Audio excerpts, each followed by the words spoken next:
कई सालों पहले नदी के किनारे पर एक नगरी हुआ करती थी। इस नगरी में शासन करने वाला राजा बहुत ही मूर्ख था। वहीं राजा का मंत्री बहुत चतुर था।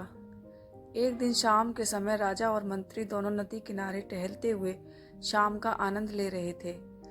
तभी राजा ने मंत्री से एक सवाल पूछा, क्या तुम बता सकते हो कि यह नदी किस दिशा में और कहाँ तक बहकर जाती है?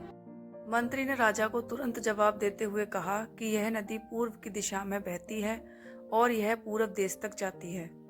इस पर राजा ने कहा कि वह नहीं चाहता कि हमारे देश का पानी पूरब के देशवासी इस्तेमाल करें। राजा ने मंत्री को नदी का पानी रोकने के लिए दीवार खड़ी करने का आदेश दिया। तभी मंत्री ने राजा से कहा कि ऐसा करने पर हमारा ही नुकसान होगा। राजा ने गुस्से में कहा कि पानी हमारा है और पूरब देश वाले मुफ्त में इसका इस्तेमाल कर रहे हैं और तुम बोल रहे हो कि हमारा नुकसान होगा। इसमें हमारा कुछ नुकसान नहीं होगा। तुम जल्दी से जल्दी नदी में दीवार बनवाने का काम शुरू कराओ। मंत्री राजा की आज्ञा का पालन करते हुए कारीगरों को बुलाता है और नदी के पास दीवार बनवाने का काम शुरू करवा देता है। नदी में दीवार बनाने का काम तेजी से चलने लगा और कुछ दिनों में दीवार बनकर तैयार हो गई। यह देखकर राजा बहुत प्रसन्न होते हैं, परंतु उनकी मूर्खता के कारण कुछ दिन बाद जब बारिश का मौसम दस्तक देता है तो नदी का पानी पूरे गांव में भरने लगता है। धीरे धीरे पानी लोगों के घरों में घुसना शुरू हो जाता है। इससे परेशान होकर सारे नगरवासी एकत्रित होकर मंत्री के पास आते हैं। मंत्री उन्हें आश्वासन देता है कि वह इस समस्या का हल ढूंढ निकालेगा। लोगों की परेशानी सुनकर मंत्री समाधान निकालने के लिए एक योजना बनाता है।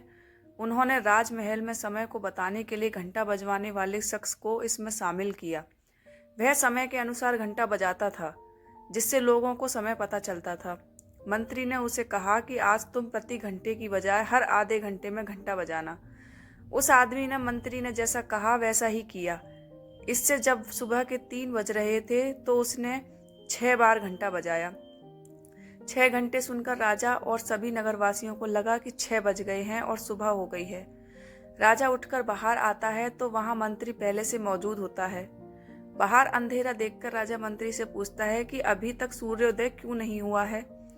राजा के सवाल का जवाब देते हुए मंत्री ने कहा, महाराज, प्रातः काल हो चुकी है पर हमने पूर्व दिशा वालों के यहाँ पानी को जाने से रोक दिया है, तो शायद इसीलिए उन्होंने हमारे यहाँ सूर्य की रोशनी को आने से रोक दिया है।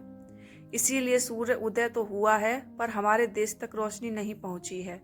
ऐसा लग रहा है कि अब हमारे देश में सूरज की रोशनी कभी नहीं पहुंच पाएगी। यह सुनकर राजा चिंता में पड़ जाता है और मंत्री से पूछता है कि क्या इसका कोई उपाय नहीं है। तब मंत्री उत्तर देता है कि महाराज, अगर आप नदी का पानी छोड़ देते हैं तो हो सकता है कि वो भी सूरज को छोड़ दें। इससे राज्य में फिर से रोशनी आ जाएगी। राजा मंत्री को तुरंत नदी की दीवार तोड़वाने का आदेश देता है। मंत्री कारीगरों को नदी पर ले जाकर उन्हें दीवार तोड़ने के लिए कहता है। कुछ घंटों में कारीगरों ने दीवार गिरा दी और तब तक सूरज के निकलने का समय भी हो गया था। सूर्य उदय हो गया। सूर्य की ललिमा देखकर राजा बहुत खुश हुआ और मंत्री को इनाम देने की घोषणा की। राजा ने मंत्री की तारीफ करते हुए कहा कि तुम्हारे कारण हमारे राज्य में फिर से सूर्य उदय हो पाया है और तुमने हमारे राज्य को अंधकार से बचाया है। इसके बाद मंत्री कहता है कि महाराज, यह तो राज्य के प्रति मेरा फर्ज था। कभी भी दूसरों का बुरा नहीं करना चाहिए और ना ही उनकी तरक्की देखकर उनसे जलन की भावना रखनी चाहिए।